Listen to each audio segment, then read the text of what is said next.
Posso começar? Eu vou só apresentar você. Ah, tá ótimo. É verdade. Nós estamos aqui, então, hoje para mais um Geocultura, né? Hoje quem vai apresentar é a Pamela Moura, vai falar um pouco lá do sertão cearense, né? E vai contar um pouco da experiência dela lá, trabalhando com rochas, trabalhando com geoconservação e trabalhando com as paisagens. Eu queria dizer também que esse evento, Palestra Geocultura, é promovido pela Comissão de Cultura e Extensão do IGC-USP. Nós temos realizado encontros quinzenais durante esse isolamento. Queria dizer também que hoje, normalmente nós temos um link para certificados, né? Nós damos certificado de participação para as pessoas que quiserem. Eu vou colocar aqui daqui a pouco um e-mail, que é o e-mail da Comissão de Cultura e Extensão. Se alguém quiser certificado, por favor, entre em contato com a gente por esse e-mail e a gente, dando o nome, né, e eventualmente outro documento, e a gente envia para vocês por e-mail o certificado. Então, agora, Pamela, por favor. Tá, ok. Minha apresentação tá aqui, né? Já tá compartilhado com vocês, né? Deixa eu aqui. É essa. Bom, inicialmente eu quero agradecer o convite da professora Maria da Glória, da organização, para estar aqui compartilhando com vocês um pouco dessa coletânea de locais de interesse geológico, locais históricos e de memórias que eu venho colecionando aqui no Ceará nesses 8 anos que eu sou residente no estado, seja a trabalho de campo, ou seja mesmo a turismo. Espero que vocês se encantem com esse território, assim como eu venho me encantando toda vez que eu faço uma viagem para o interior. E aí, né, o tema da minha apresentação eu coloquei sobre as rochas, paisagens e memórias, e essas memórias são memórias históricas e culturais, mas também se remetem à memória da terra, né? A gente vai ver aqui alguns locais que são importantes para a memória da evolução geológica aqui, desse pedacinho de continente sul-americano. Então, vamos começar, né? O Ceará, né? O Ceará, como a maior parte do Nordeste do Brasil, ele é muito famoso e conhecido pelas suas praias, pela paisagem litorânea, né? Seja esse conjunto de falésias, dunas e o mar, a própria faixa de praia, né? E todos aqueles complementos que a gente tem associado. Mas o Ceará, ele é muito mais que isso, né? O sertão cearense, o interior do estado, guarda segredos, assim, de paisagens muito belíssimas. E aí eu vou falar para vocês de 2 locais que eu acho muito peculiares e muito interessantes aqui. O primeiro é esse local verdinho, que é o maciço do Baturité, e o outro é propriamente o Sertão Central. E como eu tinha muita coisa para falar a respeito, eu pensei em estruturar essa apresentação na forma de um roteirozinho, partindo aqui de Fortaleza, rumo ao Sertão Central. E aí eu convido vocês para a gente embarcar nessa viagenzinha aqui de quase 1 hora para conhecer alguns locais que eu acho bastante relevante. Vamos então, né? Logo que a gente sair aqui de Fortaleza, muito próximo, né, aqui na cidade de Calcaia, eu queria fazer uma paragem para a gente ver um lugarzinho que eu acho importante, por 2 motivos, né? O estado do Ceará, em sua maior parte, a parte interiorana do estado, ela é formada, os terrenos, né, são formados por terrenos geológicos muito antigos, né, neoproterozoicos, paleoproterozoicos, e estão sempre associados ali à formação do continente Gondwana, 500, 600 milhões de anos. Mas esse pequeno serrotezinho aqui, né, que a gente colocou a cidade de 30 milhões de anos, ele está associado com os processos de abertura do Oceano Atlântico. Então, a gente tem aqui uma outra fase, né, de evolução geológica registrada nessa porção, né, do Ceará. Esse conezinho vulcânico é chamado de Pão de Açúcar. No Ceará também tem um Pão de Açúcar, bastante bonitinho. É uma área privada, a gente não consegue entrar para ver, para ver, mas a gente pode ver da estrada, tirar uma foto. Ele é formado por esse fonolito, né, essa rocha aqui. E, além dessa importância para a história geológica, por contar esse momento geológico de abertura do Atlântico, né, separação lá dos continentes, né, Brasil e África, esse magmatismo, ele foi citado na monografia do Fábio Fernando de Almeida, na década de 50, quando ele fez um estudo do arquipélago de Fernando de Noronha. Ele correlacionou o magmatismo que tinha aqui no continente, no Ceará, com o magmatismo do arquipélago de Fernando de Noronha. Então, ele é importante para a história da geologia e para a história geológica do Ceará. Eu acho que é por isso que a gente merece, assim, uma atenção especial para esse nexinho vulcânico e outros que a gente vai ter na região metropolitana aqui de Fortaleza. Mas eu vou mostrar só esse porque é o que está no nosso caminho. Partindo um pouco mais para a nossa estrada, né, indo um pouco a sul e virando a leste, a gente vai conhecer o maciço do Baturité. O maciço do Baturité, ele é bastante extenso, mas a gente vai tratar aqui de 4 municípios apenas, né? Guaramiranga, Pacoti, Baturité e Mulungu. Para quem não conhece, a geomorfologia, digamos assim, do estado do Ceará, ele na parte interiorana, é uma grande superfície de aplanamento circundada por vários maciços, né, residuais. E o maciço do Baturité é um deles, né? E por conta da altitude, a gente tem uma questão climática diferenciada, né? E é isso que eu vou mostrar para vocês. O maciço do Baturité, esses 4 municípios, eles perfazem 615 quilômetros quadrados, é pequenininho, né? E tem 660 mil habitantes. E a gente vê aqui, né, que uma renda per capita não é muito alta e que 66% da população vive, assim, numa situação mais de vulnerabilidade à pobreza. E diferente da maior parte do interior do Ceará, aqui no maciço a gente tem um predomínio de clima tropical subquente e subúmido, com precipitação anual acima de 900 milímetros, né, às vezes acima de 1.000 milímetros por ano, configurando ali matas úmidas, né, nessa região.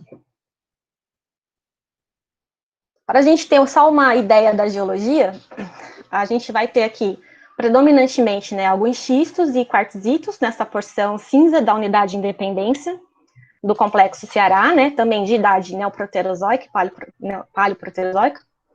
E aqui na parte azulzinha predominam gneiss diversos, né, xistos também, quartzitos e metacalcários.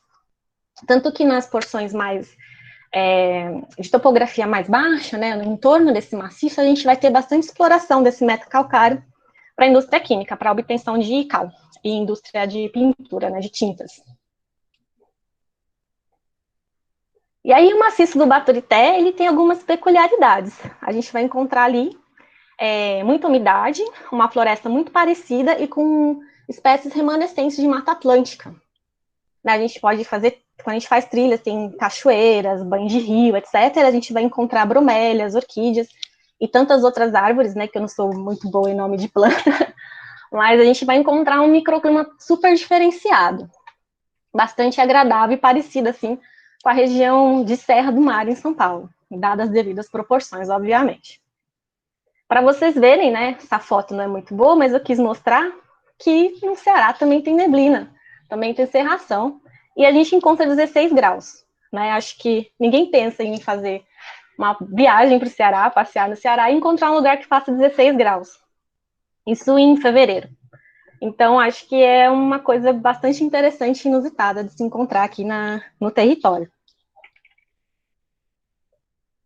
E aí, né, na nossa primeira aventura aqui do maciço do Baturité, a gente vai dar uma olhadinha aqui no Pico Alto, que é o segundo ponto mais alto do estado do Ceará e o terceiro ponto mais alto da região Nordeste. O primeiro também fica no Ceará, mas fica mais a oeste, né, em Monsenhor Tabosa. E não é muito mais alto do que esse, não. Mas o Pico Alto, né, essa aqui é a estradinha que vai, quando a gente está aqui em cima, né, a professora Maria da Glória, minha modelo, a gente vê aqui a estrada que a gente subiu, e a gente chega aqui nesse pico alto, que é um pico quartzítico, né, a serra o maciço em si está estruturado mais com xistos, mas afloram, né, no topo dele esses quartzitos. E a gente pode ter a oportunidade de ter um pôr do sol assim lá de cima. Né? Essa aqui é uma outra vista do maciço. A gente pode ver um padrão, né, de florístico, um padrão de vegetação bastante diferente daquele que a gente tem em mente quando a gente pensa de interior do Nordeste, né? Então a gente tem uma vegetação bastante densa, né, florestal mesmo. E eu acho que isso é bastante interessante. E essa região é uma APA, né, desde a década de 90. E é importante no maciço do Baturité, porque é a nascente de alguns rios, principalmente do rio Pacoti, que é um rio importante para a região metropolitana de Fortaleza. E aí eu ia mostrar também aqui no maciço do Baturité, é que existe uma rota para você fazer apreciação de café, chama a Rota Verde do Café. E é algo que eu nunca tinha ouvido falar, né? Eu, como paulista, a gente aprende a vida inteira na escola, né, do ciclo do café com leite, da cultura cafeicultora em São Paulo e na região sudeste do Brasil. Mas no Ceará também existe uma cultura cafeicultora que foi muito forte no século XIX e que ela vem retomando e ganhando força de maneira sustentável agora, nos últimos 20, 30 anos. E aí, desde 2013, o Sebrae, né, em parceria com esses proprietários, montaram essa Rota Verde do Café. E quando a gente, né, trabalha com geoconservação, mesmo quando a gente está a turismo, a gente vai passear, a gente fica com conceitos, com olhar diferenciado. E eu não consigo dissociar que essa Rota Verde do Café é um projeto de geoturismo e eles não sabem disso, né? Então, acho que a gente precisa contar. Eu acho que eu preciso contar para o Sebrae que eles fazem geoturismo. Só falta falar um pouco mais, né, dos elementos do meio físico. Mas eu vou contar algumas coisas para vocês a respeito. O estado do Ceará, ele já foi um importante exportador, né, de café no século XIX, e o maciço do Baturité já correspondeu a 2% da produção nacional, isso, né, em 1900 e alguma coisa. As primeiras mudas, né, de café chegaram no Ceará em 1820, trazida, né, da capitania hereditária lá do Grão-Pará, e elas ganharam 2 polos, né, de produção, aqui na maciça do Baturité e lá no Araripe. Mas o café do maciço do Baturité, ele tinha uma qualidade melhor, e ele era exportado praticamente em sua totalidade para a Europa. É um café 100% arábica, né, o café típica. E aí eles produziam muito isso no século XIX, ao longo do século XIX, mas o café começou a entrar em declínio, né, por conta do desmatamento, porque eles produziam café a pleno sol. E aí começou a ter vários problemas ambientais, que todos nós sabemos, né, a respeito disso, e começou a entrar em declínio. E aí somente depois, né, já agora próximo, na segunda metade do século XX, começo do século XXI, a serra foi se reflorestando, né, vários programas para a recuperação da mata, etc., e até naturalmente. E esses antigos produtores, né, os descendentes desses antigos produtores, tomaram a produção de café. E hoje eles produzem um café agroecológico e um café de sombra, ou seja, é um café que é produzido junto com outras espécies vegetais locais. E aí, você pode visitar esses sítios, fazer visita nas propriedades, no cafezal. Se você tiver a sorte de estar aqui na região na época de colheita, você pode participar da colheita. E sempre depois há uma degustação, tanto do café, quanto de produtos que são produzidos, né, dos vegetais que são produzidos nesse sítio. Então, aqui, por exemplo, eu mostrei, né, a pitanga e a acerola, porque eles ofereciam esse suco, você podia comer a carambolha, tudo é produzido no local, junto com o café. Obviamente, o café também. E aí, você também pode fazer, né, um passeio para conhecer esses antigos casarões dos barões do café cearense. Esse aqui é o sítio São Roque, né? Eles conservam as casas com muito mobiliário antigo. E geralmente os guias, né, que fazem a apresentação das casas e do museu são os próprios moradores, os próprios netos e bisnetos desses proprietários antigos. Então, essa aqui é o sítio São Roque, aqui dentro tem um museu, eu vou mostrar uns detalhes internos. Aqui é a igrejinha de Guaramiranga, fica no centro da cidade. Esse é um outro casarão também, do final do século XIX, início do século XX. Aqui a gente tem um detalhezinho do museu. Então, eles têm equipamentos daquela época, antigos, a torra, né, a máquina para torra e moagem do café. Aqui são exemplos dos processos, né, das etapas de torra, né, do café. Isso eles vão explicando com bastante detalhes. Esse maquinário ainda funciona, né, é bem interessante. E aqui, né, é só para destacar que é uma produção de bastante qualidade, que são prêmios que esse sítio ganhou ao longo dos últimos anos. Aqui é um outro casarão que eu particularmente acho muito bonito, já fica no município de Pacoti. Então a gente tem aqui a fachada, né, desse casarão, é um detalhe do alpendre, né, bastante bonito. E aqui um detalhe da cozinha, ainda conserva o fogão a lenha com tacho, eles produzem compotas e doces e bolos aqui dentro. E aqui a recepção, né? Esse casarão, ele foi de... Vou olhar aqui, né? Eu fiz uma cola, gente, desculpa.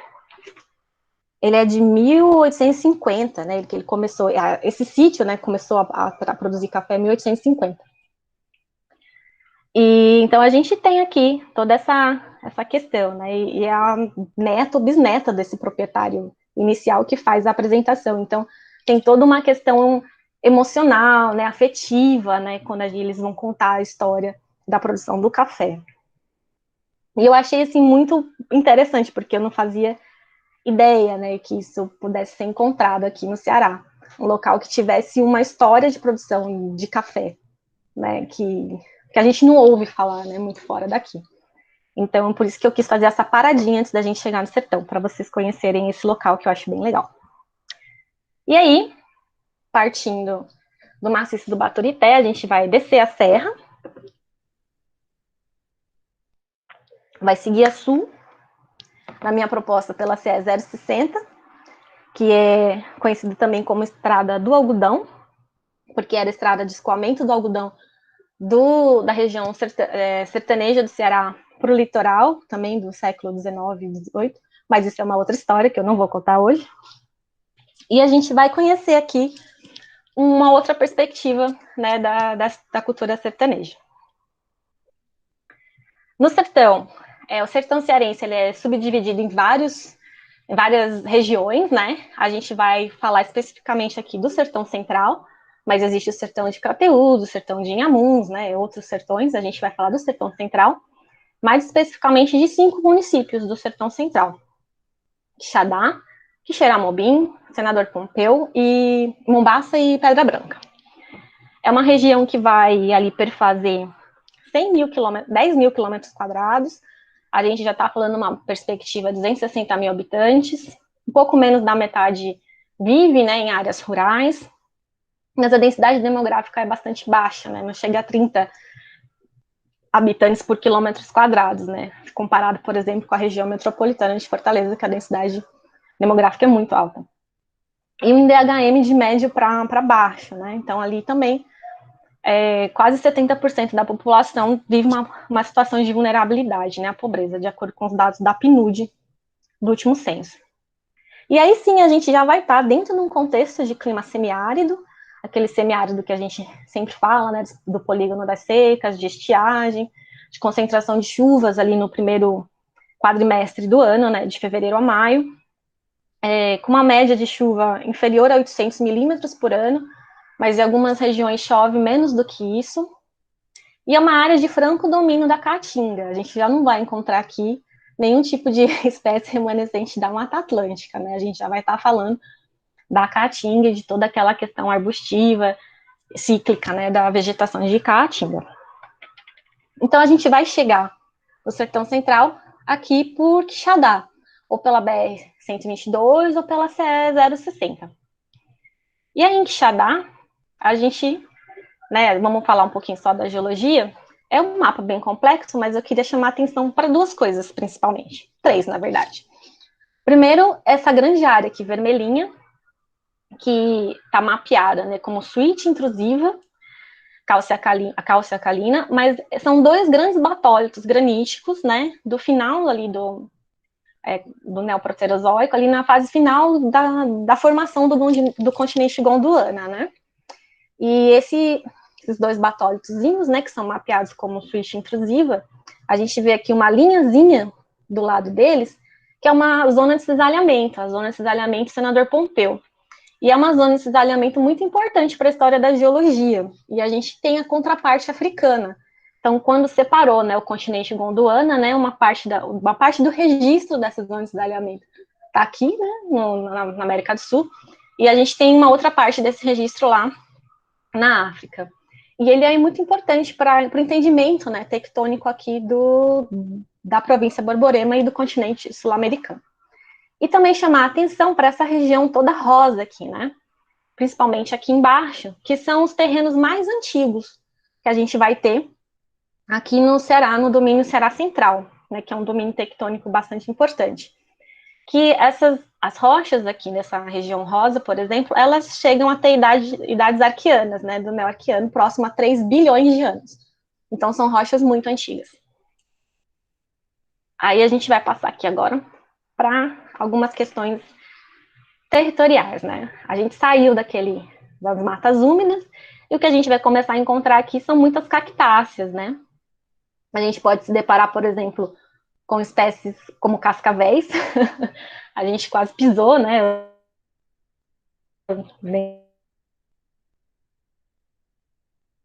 Em cima dessa bonita serpentia, da mesma região, mas de perspectivas diferentes e de épocas onde distintas.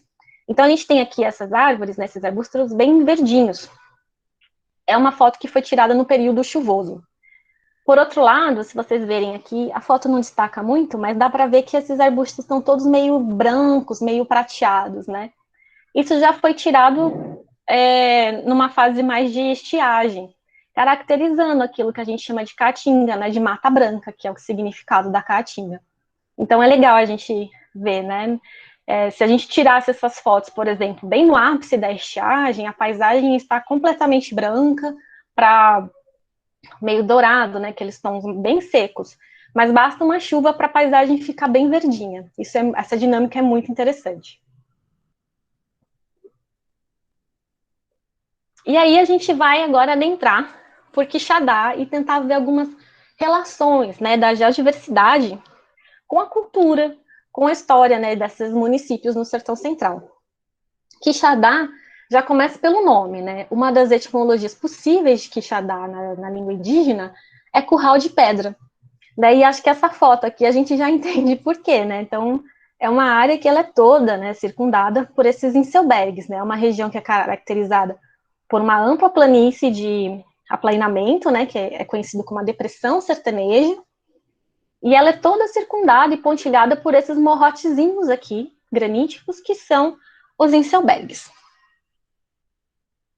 No centro de Quixadá, a gente vai ter um inselbergue chamado Pedra do Cruzeiro, e ele está bem na região central da cidade, é como se a cidade fosse nucleando a partir desse inselbergue. E ele chama Pedra do Cruzeiro, obviamente, porque tem esse cruzeiro, e até ali, meados dos anos 90, início dos anos 2000, eram realizadas celebrações religiosas, né, nesse inselbergue.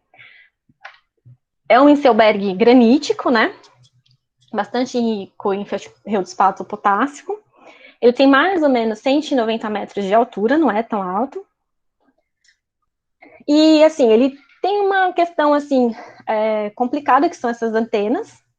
E essas antenas foram instaladas até o final dos anos 90, né? Porque no início dos anos 2000, esse inselbergue ganhou, foi uma medida de proteção, né, ambiental. Ele entrou dentro do plano diretor do município como uma zona de proteção ambiental.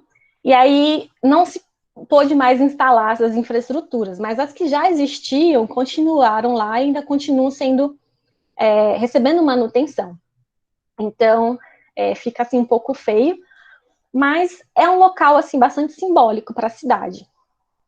A gente pode fazer uma trilhazinha rápida para subir esse inselbergue, né? A gente começando por aqui, tem até uma pequena infraestrutura, ó, tem iluminação até lá em cima, tem algumas passagens, um pouco precárias, mas não é nada muito inseguro, a gente pode subir. E eu chamo a atenção para duas coisas, né? Primeiro que ele está aqui, ó, essa é a igreja municipal e a pracinha. E a gente sabe que toda cidade do interior vai crescendo a partir da igreja e da pracinha, né? E o Winselberg está aqui muito próximo, a igreja e a praça.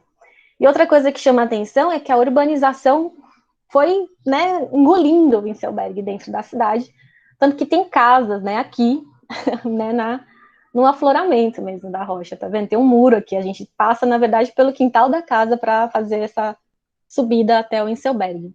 Mas vale muito a pena, porque a gente chega lá e a gente tem uma vista muito bonita, né? A gente consegue ver toda essa porção periférica, né, do Batólito de Quixadá, onde tem todos esses Winselbergs aqui, e mais ao fundo a gente vê essa formação mais de serra, né, mais contínua. Então é muito legal a gente ter essa visão. Só não aconselho subir na hora do almoço, porque faz um calor, né, dependente da época do ano que você estiver lá. Outra coisa que chama a atenção nesse Winselberg é que ele é mais arredondado, né, e ele é caracterizado por essa feição aqui, que são caneluras, né, são grandes caneluras. E essas feições, elas são originadas a partir de desses pequenos enclaves máficos, né, que vão sendo erodidos mais facilmente que o restante da rocha. O professor Rubson Maia, aqui da UFC, e o nosso conhecido professor Marcos Nascimento, tem um trabalho muito legal em que eles discutem, né, a relação das formas do Winselberg aí de Quixadá com as diferentes faces graníticas desse batólito, né, desse grande rocha, né, granítica. Então é um trabalho bastante legal, que se alguém tiver interesse eu posso até passar um pouco mais de referências. E a gente vai ver mais para frente outros Winselbergs com outras formas, né, e a rocha já vai ser um pouco diferente. Ali próximo, né, tanto que a gente está vendo aqui, essa aqui é a Pedra do Cruzeiro. A gente vai chegar nessa pracinha, onde vai ter um centro cultural, né, que é o Centro Cultural de Quixadá, né, o Centro Cultural Raquel de Queiroz, e essa casinha muito simpática, que é um chalé, né, que foi erguido no final dos anos de 1920, estilo Art Nouveau, vou contar porque eles fazem questão de frisar isso. E aqui dentro tem um museu da Raquel de Queiroz. E aqui é um detalhezinho desse pequeno morrotezinho aqui, né, desse fragmento de Winselberg, digamos assim, que sustenta essa casa. Duas curiosidades, né? Dizem que o proprietário construiu essa casa aqui porque na época passava uma drenagenzinha, né, um córregozinho, e na época de chuva ele extravasava e inundava, então ele resolveu construir a casa em cima da rocha. E você pode parar nessa praça para trocar uma ideia com a Raquel de Queiroz. Para quem não conhece a Raquel de Queiroz, ela é uma escritora cearense muito importante para a literatura de língua portuguesa, né? E ela tem 2 livros importantes. Ela tem uma obra muito vasta, mas eu quero destacar esses 2 livros. O livro 15, que é de 1930, em que ela descreve, né, a seca de 1915. Né, ele se passa em 1915, e o cenário para esse livro é o município de Quixadá. A Raquel de Queiroz é cearense, né? E também o Memorial de Maria Moura, que ela escreveu já no final de vida, já tinha 80 anos quando ela escreveu esse livro, e esse livro também é muito importante para a biografia da Raquel de Queiroz. Eu queria frisar 2 coisas interessantes da Raquel de Queiroz. A primeira é que ela foi a primeira mulher a entrar na Academia Brasileira de Ciências. Ela também foi a primeira mulher agraciada com o Prêmio Camões, que premia, né, escritores em língua portuguesa. E esse livro dela, a Memorial de Maria Moura, também se passa no sertão, né, e ela ganhou um prêmio Jabuti por esse livro. E é muito interessante. O 15 ela escreveu com 19 anos. E Memorial de Maria Moura ela já tinha mais de 80. Então, uma pessoa que teve assim, uma dinâmica, né, de vida, uma energia muito grande para escrever obras tão importantes nesse intervalo de tempo. Né? E aí, passando, eu queria mostrar aqui, eu separei um trecho do livro, o 15, porque ele descreve a paisagem de Quixadá, e eu vou ler rapidinho, porque é muito poético, muito bonito. Ia revendo com carinho as grandes pedras de Quixadá, que se destacavam abruptamente sobre a vastidão arranhenta da Caatinga, erguendo o céu acima as enormes escarpas de granito. A luz lhes dava gradações estranhas, desde o cinzento metálico e um azul da cor do céu, e outro azul de violeta pálido, até o negro do lodo que escorria em grandes listras, sumindo-se nas anfractuosidades, chamalotando as ásperas paredes a pique. Surgiam ao longe, como uma barreira fechada e hostil, os serrotes ligando-se aos serrotes, num alinhamento amontoado. Eu acho muito bonito esse trecho, porque ela está descrevendo a paisagem de Quixadá, né? Então, quis compartilhar isso com vocês. Seguindo o nosso percurso, a gente vai chegar aqui na Gruta de São Francisco, que é um Inselberg, né, onde foi construída uma gruta, né, uma igrejinha. Eles faziam extração, né, do granito aqui, e aí eles aproveitaram o material e construíram essa igreja em memória a São Francisco de Assis. É uma área privada, mas que está aberta à visitação, e faz parte do circuito religioso turístico que tem aqui em Quixadá. E é legal porque a gente tem aqui, toda essa igrejinha foi construída com os granitos, e a gente também tem o uso dessa rocha aqui, dessa pedra, que é um gneiss milonítico, que é explorado pertinho dali, e eu vou mostrar para vocês. E aqui embaixo também tem uma fontezinha que você pode descer e pegar água. Eu acho que era tipo um poço cacimba, que eles fizeram, né, uma escadinha e desceram até o nível d'água, colocaram um cano. Enfim, é legal, eu acho, esse ponto, porque ele mostra, né, o uso dos elementos da geodiversidade local, né, nas construções. Eu acho que é um exemplo bem bacana. E é um local muito agradável de você dar uma respirada e descansar. É bem bonito, assim, o jardim. E aí, o próximo ponto que eu falei, a gente vai ver esse gneiss milonítico de Quixadá.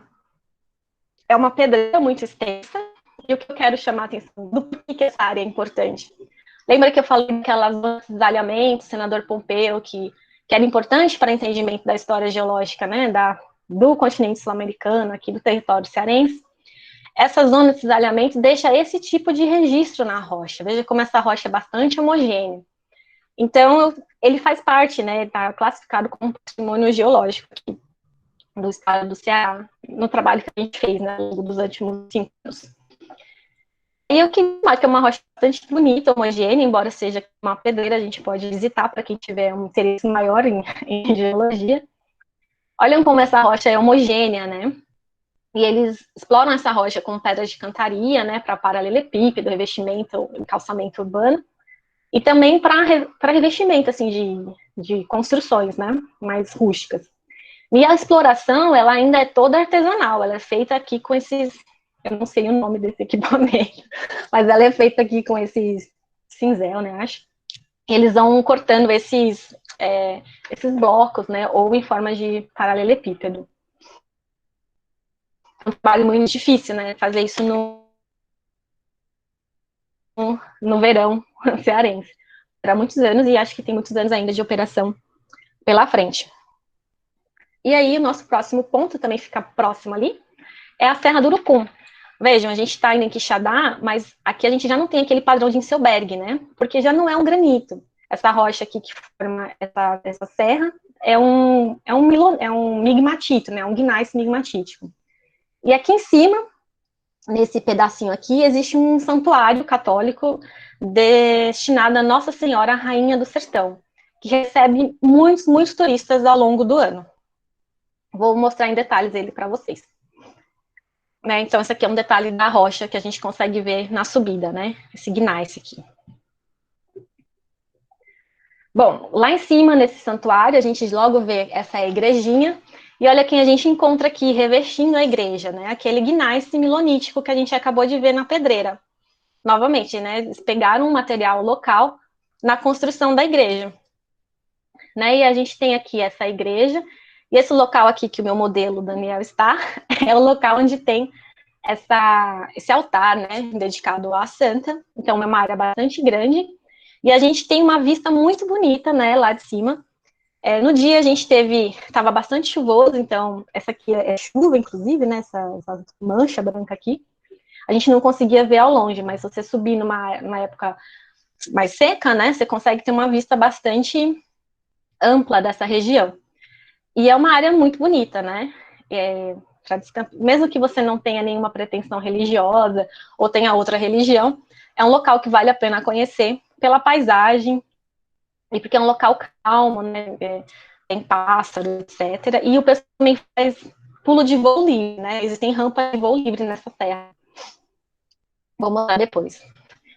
E aí, indo mais para frente, a gente chega, né, na galinha dos ovos de ouro de Quixadá, que é a galinha choca, que é um ponto muito importante para a cidade, para a cultura da cidade. Tanto que a galinha choca, ela faz parte aqui do brasão da cidade, né? Essa aqui é o contorno da galinha choca, e esse aqui é o açude cedro, que eu também vou contar sobre ele para vocês. A galinha choca, ela também é um céu-bag granítico, e aqui vejam, ele tem uma feição bastante diferente da pedra do cruzeiro, né? Ele é muito mais anguloso, porque a face, né, do granito, o jeitão do granito aqui já mudou. Então ele forma essas angulosidades. E dá essa forma curiosa, né, que o pessoal fala que parece uma galinha choca. Aqui é um detalhe, né, da rocha, tá vendo? Tem já esse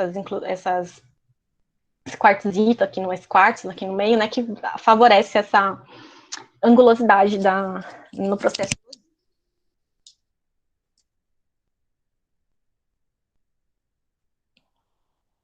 E aí, a gente tem aqui, né, esse aqui é o açude cedro, essa barragem a parede da barragem do açude. Vocês podem ver que aqui ele estava bastante vazio, né, porque de 2012, mais ou menos, até 2017, 2018, o estado do Ceará passou por um longo período de estiagem, né, geralmente associada aí ao El Niño. Hoje em dia, se a gente for lá, esse açude já vai estar com mais água, né, porque nos últimos 2 anos já choveu melhor. Mas mesmo seco, a paisagem fica bem bonita. E o açude cedro, ele é importante, esse conjunto paisagístico, na verdade, é tombado pelo IPHAN, desde os anos 80. Porque o açude cedro, ele foi começado a construído em 1884 e terminado em 1906, e foi a primeira grande obra hidráulica do Brasil, né? Com ordem de construção ainda pelo imperador Dom Pedro II. Por quê, né? E nos anos de 1877 e 79, houve uma grande seca aqui na região do Ceará. E esse açude foi pensado, né, como estratégia de combate à seca. Então, ele foi construído aí, começado a construir ainda no final do século XIX. E, para a época, era algo assim, era como se fosse Belo Monte hoje, sabe? Era algo muito grande. E por isso ele é tombado, né, pelo IPHAN, tem essa importância. O IPHAN foi ainda mais esperto e acabou tombando todo o conjunto paisagístico, ainda bem, dos Inselbergs, para preservar essa memória. E é um local realmente muito bonito. E aí, a gente pode, por exemplo, se aventurar e subir aqui no dorso da galinha choca. Tem uma trilha, você pode subir no dorso da galinha e ter uma vista como essa, né? Das serras e dos Inselbergs que circundam aqui a região de Quixadá. Esse é um outro detalhe, né, do campo de Inselbergs de Quixadá. Isso aqui no meio é a Pedra do Cruzeiro, esse Inselberg aqui. E vocês vejam, né, todo o centro urbano de Quixadá está irradiando aqui da Pedra do Cruzeiro. E ao fundo a gente tem mais terras, né? Realmente a descrição da Raquel de Queiroz, é muito bonito. E a gente tirou essa foto num período chuvoso. Então tá tudo verdinho. Novamente, se fosse uma foto tirada no segundo semestre, a paisagem ia estar bastante diferente, né? Ia estar bem mais seca. E aí, um pouco mais a sul dali, a gente chega no distrito de Juatama, e eu queria só chamar rapidamente a atenção para 2 locais, né? Nesse local a gente tem a Pedra dos Ventos, e tem um afloramento muito curioso, né? Que a gente chamou de megaxenólitos, que é um afloramento granítico que tem esses xenólitos, talvez de metasedimentos, né? Com várias marcas de movimentação, né? Estrutura tectônica, né? Geológica. E, assim, ainda existe um mistério, né, na interpretação desse afloramento aqui. Mas ele é bastante curioso, principalmente para quem se interessa um pouco mais por geologia. E eu chamo a atenção aqui que na Pedra dos Ventos tem essa rampa para salto de voo livre, né, para voo livre. Na verdade, Quixadá, em vários locais, tem locais apropriados para salto, para voo livre. E Quixadá está na rota, né, do circuito mundial de voo livre por conta desse ar quente, né, essa corrente de ar quente é bastante longa entre essas montanhas, né, então é um local muito famoso mundialmente para a prática de voo livre. E Quixadá também tem uma relação muito próxima com a sétima arte, né? Eu dei uma pesquisada e desde a década de 60 já são mais de 50 filmes que usaram o cenário de Quixadá, né, de maneira direta ou indireta. Desde filmes, assim, cults, assim, até filmes para TV, filmes comédia para cinema, né? Então vou chamar a atenção de alguns aqui que são mais famosos. Esse foi o primeiro, A Morte Comanda o Cangaço. Talvez o mais famoso seja o Cangaceiro Trapalhão, que inclusive o nome do personagem era Quixadá, de Quixadá, alguma coisa assim. Aí tem esses Homens com Cheiro de Flor, que é um filme cearense que estreou ano passado. Ariaque, que é uma produção hollywoodiana, inclusive, né? Tem um componente americano nessa produção.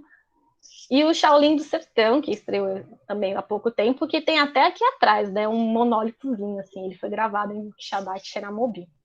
Então, é uma paisagem muito peculiar e muito bonita que chama a atenção para essa produção artística toda. Aí a gente vai sair de Quixadá e vai para Quixeramobim. Quixeramobim, que é uma das maiores cidades, né? Já foi talvez a maior cidade do Ceará.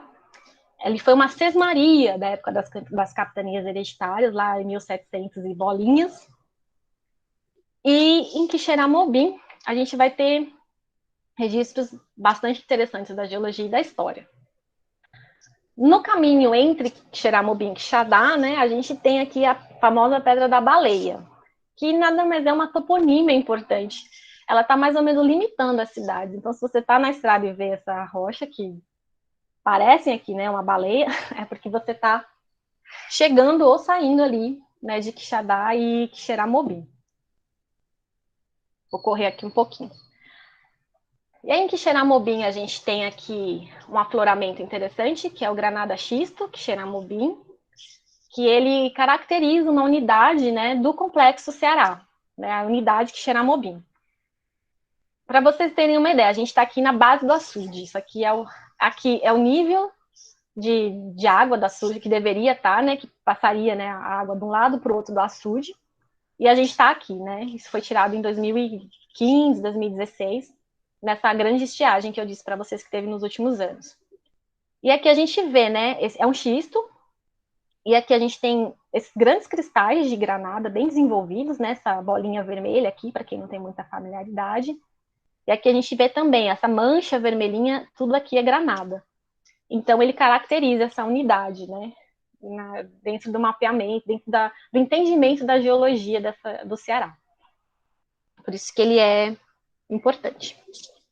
E a gente chega no centro histórico de Quixeramobim. A gente tem aqui a Casa de Câmara e Cadeia, que é de 1857, e ela também é tombada, né, pelo IPHAN desde a década de 70.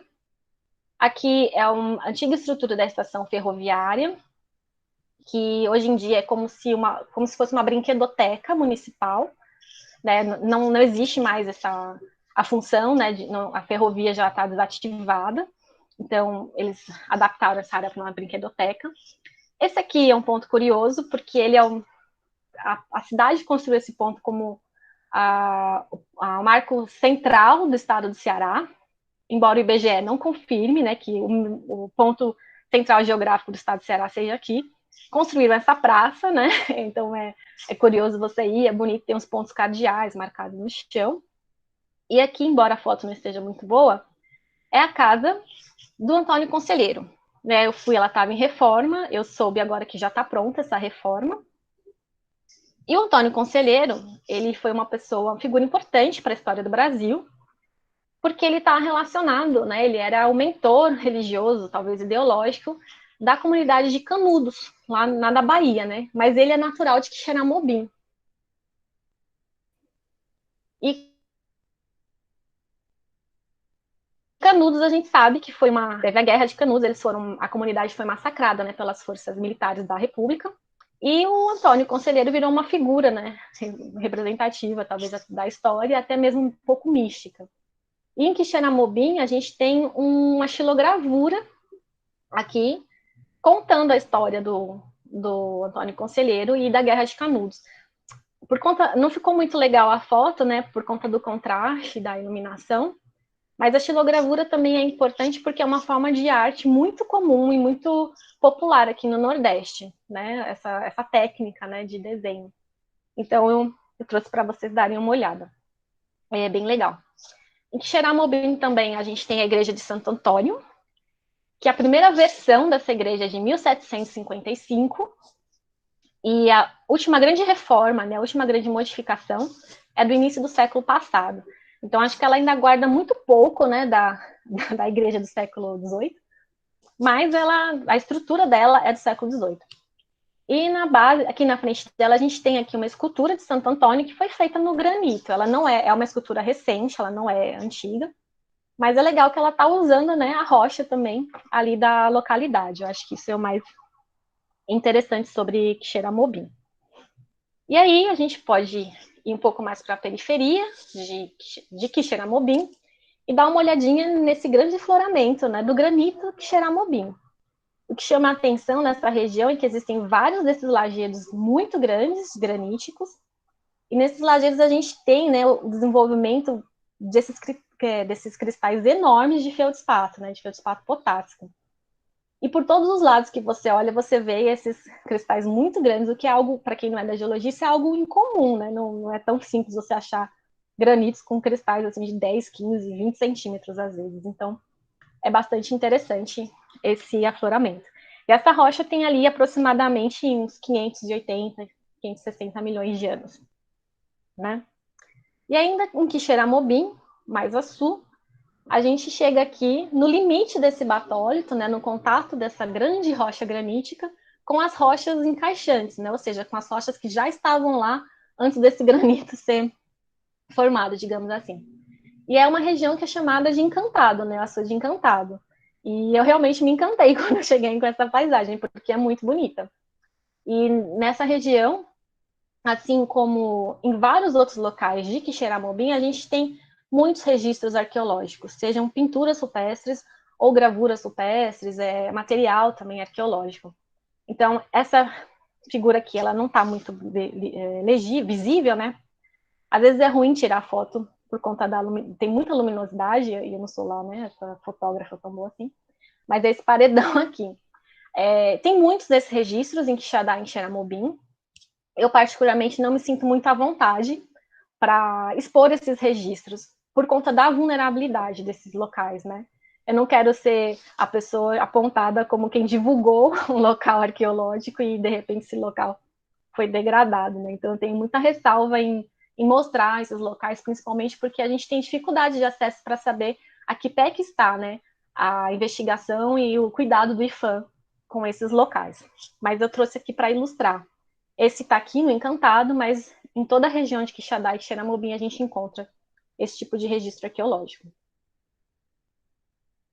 Saindo de Quixadá e Xeramobim, a gente vai para um município chamado Senador Pompeu, que não tem uma história muito feliz, mas que eu acho que é uma história que a gente precisa contar. Foi algo que eu só conheci depois que vim para o Ceará e que me impactou muito.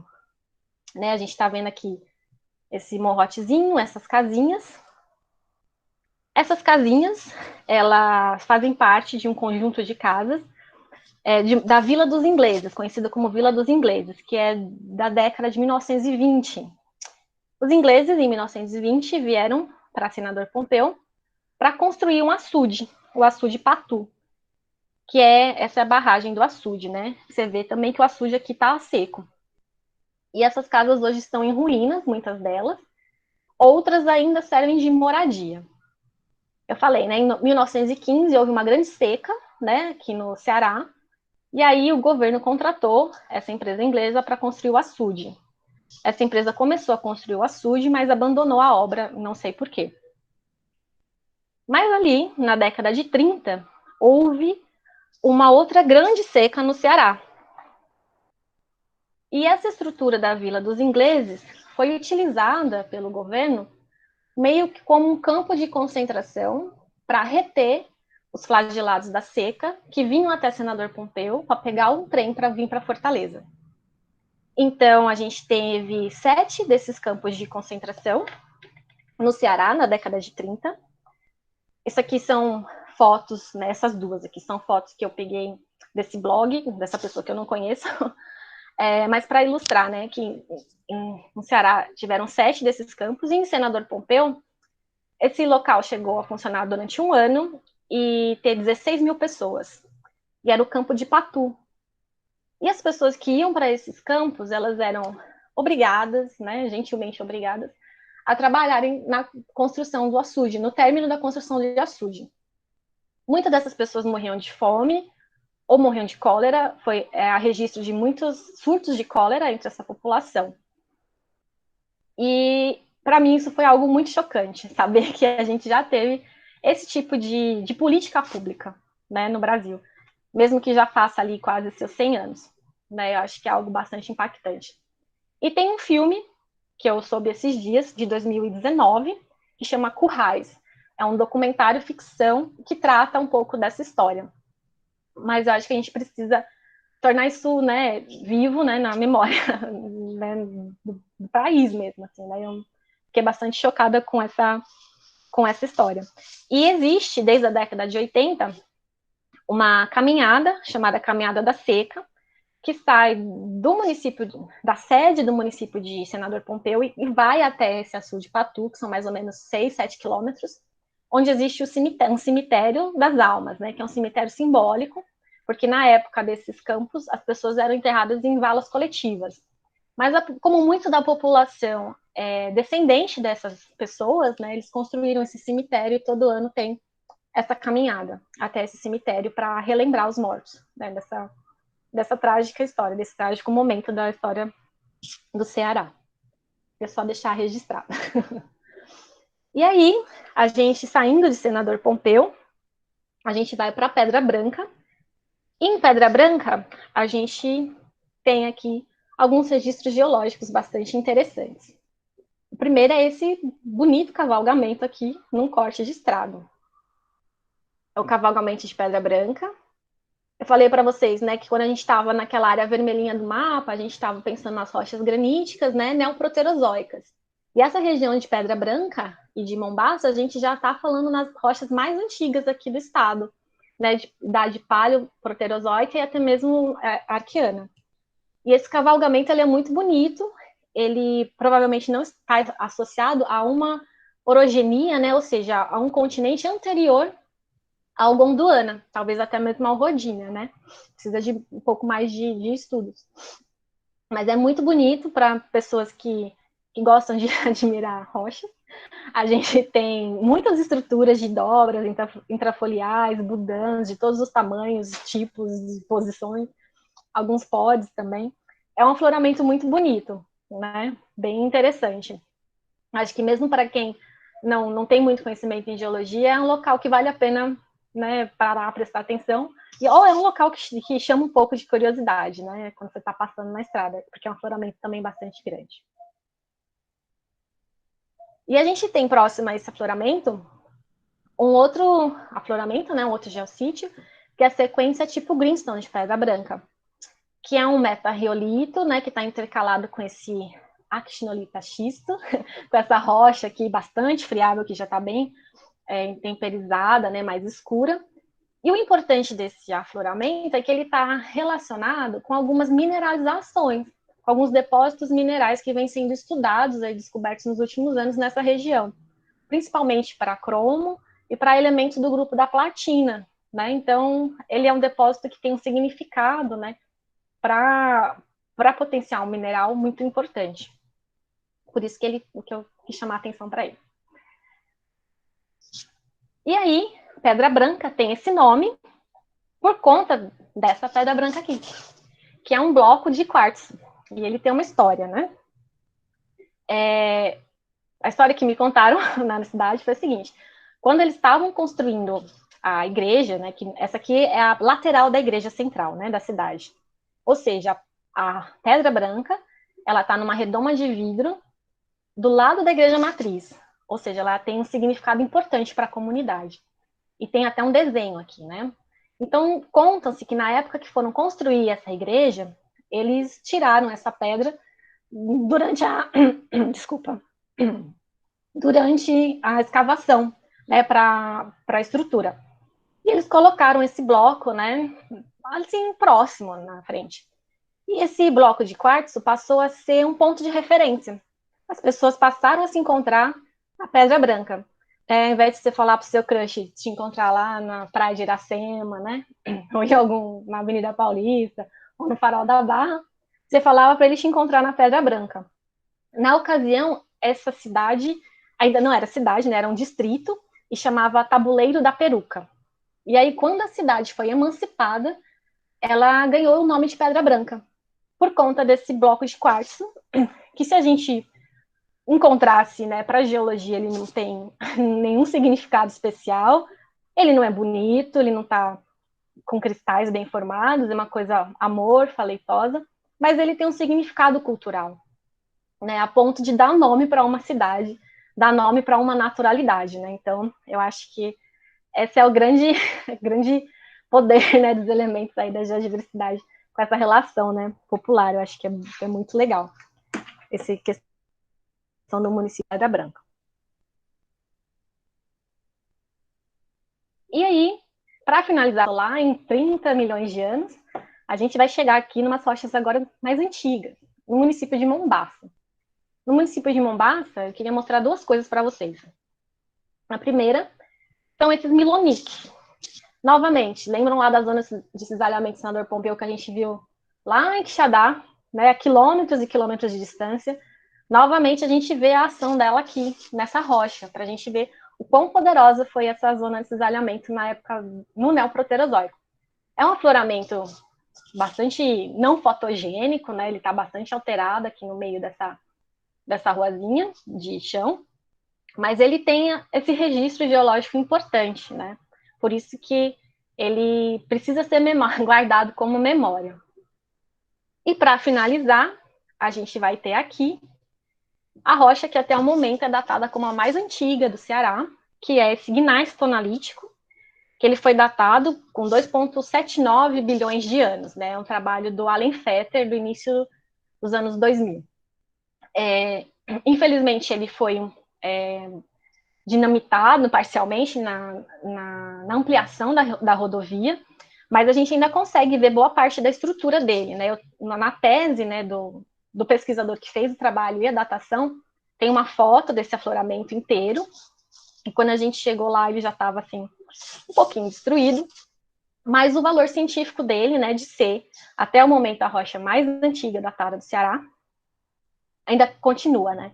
Então, é uma história ali de 2,8 bilhões de anos. A gente fez uma viagem bem rapidinha no tempo, né?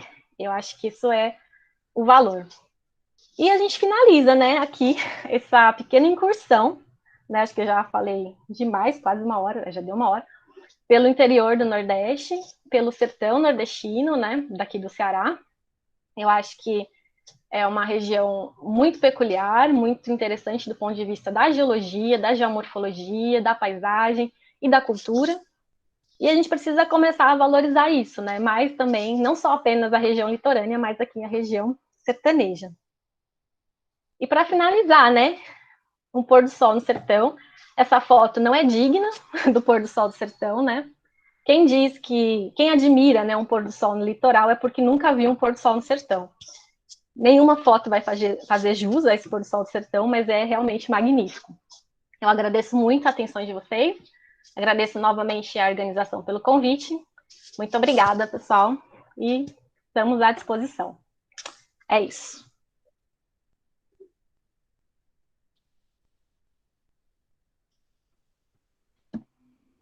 Obrigada, Pamela. Nossa, De nada. que viagem. Espero que tenham gostado. Adorei, adorei. Bom, eu sou um pouco suspeita, mas eu adorei. Ótimo. O Jader está perguntando qual é a fonte do mapa geológico. Ah, sim, é o mapa geológico da CPRM de 2003. Eu até coloquei, acho que, um Cavalcante 2003 em alguma das fotos, mas eu não sei se está aparecendo. Mas tá um para 500 mil, né? Assim, não é um mapa de muito detalhe. Eu só fiz ali um recorte rapidinho para ter uma ilustração aqui para a apresentação. Muito bacana. Alguém tem alguma pergunta para a Pamela? Ela explicou tudo tão bem, né? Tão direitinho, com tanto detalhe.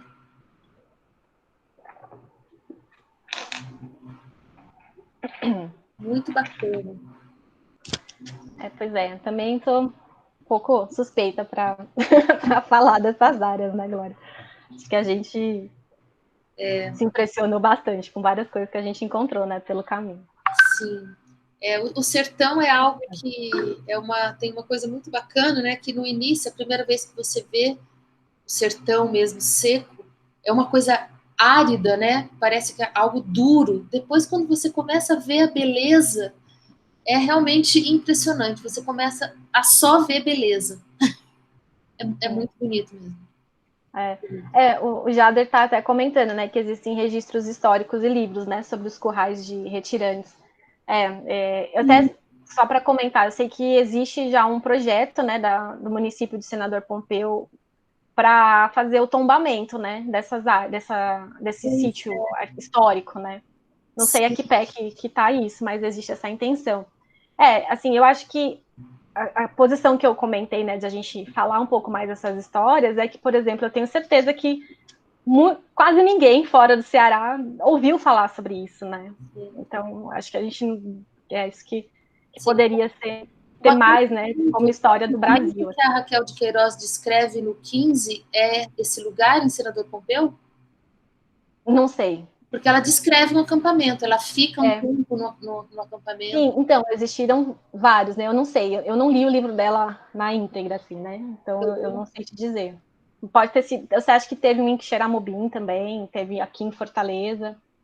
Pode ser. Ela descreve a personagem principal, né? Na verdade, trabalha em né? Ajuda as pessoas em um deles. Né? Com certeza deve ser um desses.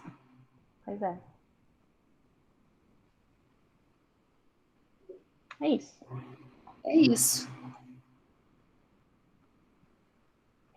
Bom, se ninguém então tem alguma pergunta para a Pamela, a gente... Quer falar mais alguma coisa, Pamela? Não, eu só... Bom, quero falar assim, né? Se alguém vier fazer uma viagem para Fortaleza para conhecer a praia, não perca a oportunidade de desviar um pouco o foco e conhecer algum outro lugar, assim, mais interiorano, que eu acho que vale muito a pena. Assim, ter um outro olhar sobre né, a questão do Nordeste e do Sertão, que é muito estigmatizado, né, fora daqui. E não só no Ceará, né, mas mesmo em Pernambuco, na Paraíba, no Rio Grande do Norte, como o Geoparque Seridó, né, eu acho que são locais que valem muito a pena conhecer. Falando de geoparque, só mais uma coisa, só para ressaltar, os municípios de Quixadá e Xeramobim estão ali, né, numa fase de desenvolvimento de um projeto de geoparque, né? Existe um grupo do IF de Quixadá e da CPRM que está trabalhando, né, já junto com o poder público para desenvolver um projeto de geoparque nessa região. Eu acho que tem tudo para dar certo. Sim, tomara. O Jader também está dizendo que tem pinturas semelhantes em Santa Quitéria, né? Um pouco a oeste. Sim, a de Itaperuaba, tive oportunidade de conhecer, bem legal. Sim. Aquelas que nós conhecemos com o seu Célio? Foi em Forquilha e foi em Itaperuaba também. Itaperuaba, né? Sim, verdade. Foi. Bem legal. Esse tipo de roteiro, acho que é um roteiro geoturístico, né? Você, no fundo, fez um roteiro geoturístico, eu acho que tem um potencial muito grande, inclusive para estrangeiros.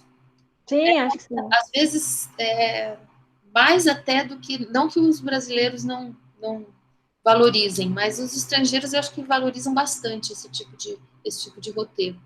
Apesar de que, assim, não dá para ir para o Ceará sem conhecer a praia, né? Também não. Não, nem pensar. Mas dá para fazer as duas coisas. Mas dá para fazer as duas coisas. Sim. Acho que é isso. Tá bom. Bom, então, parabéns de novo, Pamela. Muito obrigada. Foi muito Eu que agradeço. tá? E a gente volta daqui a um tempo com esse Geocultura novamente. Dessa vez a gente vai ter um intervalinho um pouquinho maior, porque no dia 3 de setembro, que é quando estaria daqui a 15 dias, nós vamos ter a Feira USP Virtual de Profissões.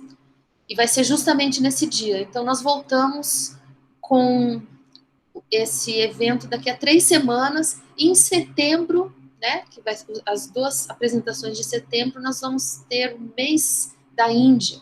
Né? Então, vão ser 2 apresentações sobre a Índia. Ah, que legal. Da professora Eliane e da Raquel Romão. Então, não percam. Brigadão de novo, Pâmela. Obrigada para todo mundo. Obrigada.